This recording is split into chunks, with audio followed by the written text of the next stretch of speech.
va parler aujourd'hui de comment on reste à jour sur l'écosystème tech et de l'importance d'aller dans des meet-up. Donc je vais pas vous faire de tuto aujourd'hui, je vais pas vous parler de sujets thématiques. On va juste parler des meet-up en fait. J'ai décidé de faire cette vidéo là parce que la semaine dernière, j'étais assisté à un meet-up sur Kubernetes. Donc il y avait plusieurs entreprises qui venaient partager leur retour d'expérience sur Kubernetes, sur les use cases, pour les problématiques qu'elles ont. Et ça faisait presque plus d'un an, presque un an et demi, 2 ans que j'avais pas assisté à un meet-up tech. Non pas parce que ça m'intéressait pas ou pas, c'est juste une question de logistique. Et donc j'avais un peu de temps la semaine dernière, j'ai pu le faire. La question c'est de savoir en fait pourquoi est-ce que je suis allé à ce meet-up là. Pourquoi d'ailleurs vous aussi vous devez aller souvent dans des meet-up si vous êtes intéressé par la tech. Pourquoi c'est important. Quel intérêt il y a à pouvoir sortir de sa bulle et aller rencontrer ses pairs et voir les problématiques qu'ils peuvent aussi avoir. Donc moi je vais vous donner quelques raisons dans cette vidéo là et de manière globale d'essayer d'échanger avec des gens dans le même domaine, c'est super important.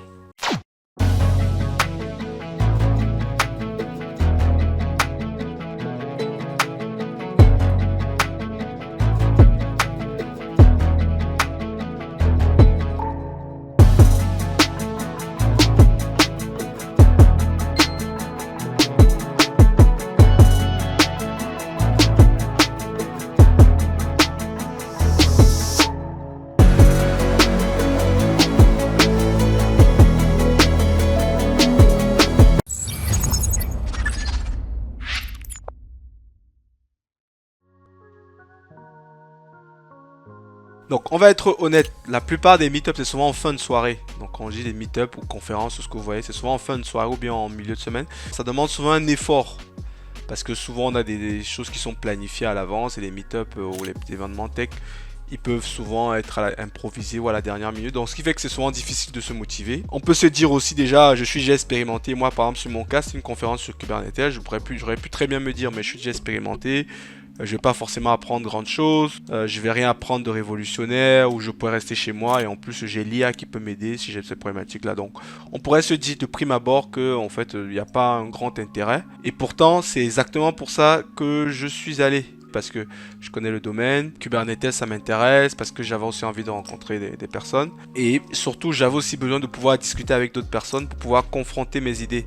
Et ça, vous l'avez que lors des meet-up en fait. Donc, bien sûr, vous pouvez avoir ça dans les blogs, mais dans les blogs, c'est plus difficile parce que la personne elle peut ne pas répondre ou elle n'a pas le temps. Alors que dans les meet-up, vous avez des personnes en physique et vous pouvez y discuter, vous pouvez voir comment elles travaillent, vous pouvez poser vos problématiques et ça se fait de manière informelle en fait et sans pression. Et c'est souvent très intéressant.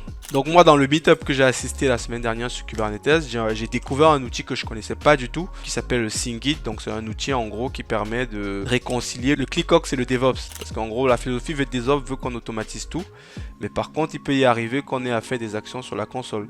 Donc SyncGit c'est un outil en fait qui va permettre, qui était censé de permettre de faire la synchronisation entre ce que vous avez sur le code qui est sur la console. Et avoir une seule source de vérité.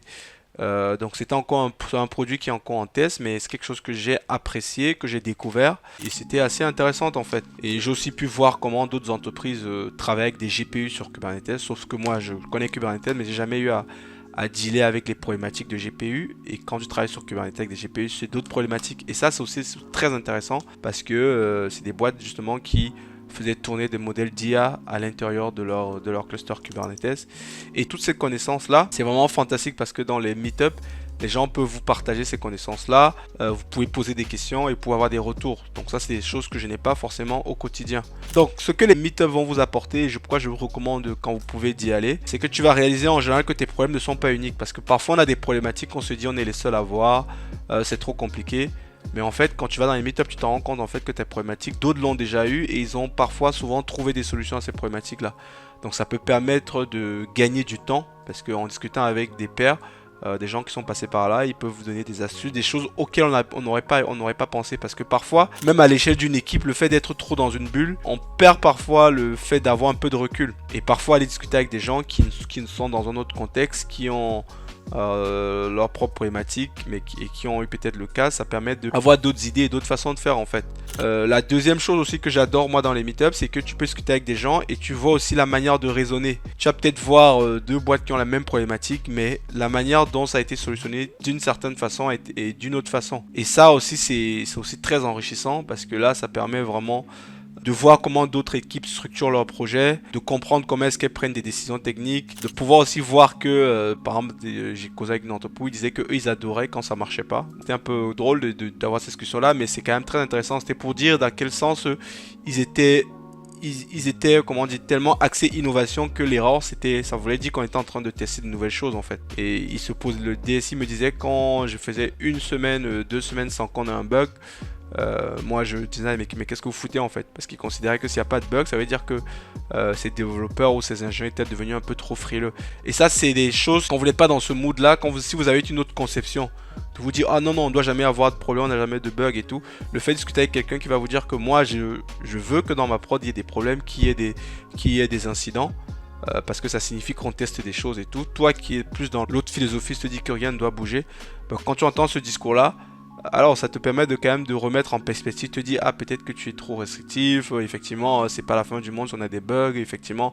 Donc ça c'est des petites idées qu'on peut piocher en discutant avec des personnes. L'autre chose aussi intéressante, c'est avec des meetups, c'est qu'on sort de la bulle technologique. Donc ce n'est pas juste de la tech en fait qu'on va voir dans les meetups, c'est qu'on peut aussi rencontrer des collègues, on peut rencontrer en fait, ça permet aussi de s'imprégner de l'écosystème, ça permet un peu de voir les personnes, la typologie de personnes qui travaillent sur les projets comme vous, quelles sont leurs passions à côté, parler de manière informelle, des questions naïves, on peut discuter avec des DSI avec qui on peut pas forcément le faire dans un cadre, on va dire, qui s'y prête moins. Et ça c'est aussi très intéressant en fait, parce que vraiment, moi j'aime bien, souvent après les meet-up, il y a souvent une petite pizza, un petit repas, un petit apéro, et c'est souvent très intéressant de discuter avec à ce moment-là, parce qu'on pioche aussi pas mal d'informations de manière informelle sur des gens, sur ce qu'ils font, sur leurs passions, sur comment ils s'aérent, et c'est plutôt aussi intéressant en fait. Et moi je pense que réellement sur du long terme c'est très bénéfique, parce que moi je suis parti, ça permet de regagner un peu de confiance, un peu de boost. Moi je sais que quand je suis parti à ce meet-up là, tout ce que j'ai appris, enfin tous les mots-clés que j'ai glanés, ça m'a donné des idées que je pourrais tester, que je pourrais mettre en place pour moi ou bien pour mes clients, etc. Et ça c'est assez bénéfique sur du long terme là, parce qu'il y a une sorte de rafraîchissement. Et je dirais que c'est assez intéressant et tout. Voilà. Par exemple, même si par exemple je n'utilise jamais SingGit, le fait de connaître ça c'est très intéressant. Même si j'aurais jamais la chance d'avoir à manager des clusters où il y a des GPU, le fait d'avoir discuté avec quelqu'un qui est là-dedans, ça me permet de gagner de la culture, ça me permet de voir les problématiques qu'ils ont.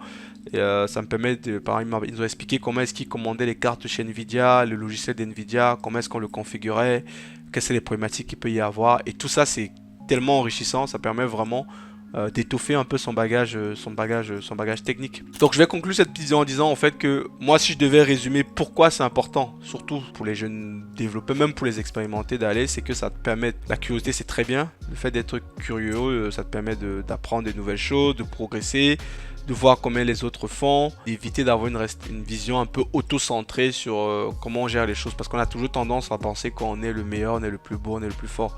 Mais le fait de pouvoir aller voir ce que font les autres, ça permet un peu de remettre un peu d'humilité, se dire que ah oui effectivement, je sais peut-être faire ça, mais il y a beaucoup de choses que je sais pas et ça donne envie de progresser. Donc si tu hésites à aller dans les meet-up, moi je te recommande de ne pas hésiter. Si tu as le temps, vas-y dans les meet-up, va découvrir du monde, va voir comment les autres travaillent. Et sur du long terme, tu vas être gagnant. Donc je te dis à très vite. Si tu aimes la vidéo, abonne-toi.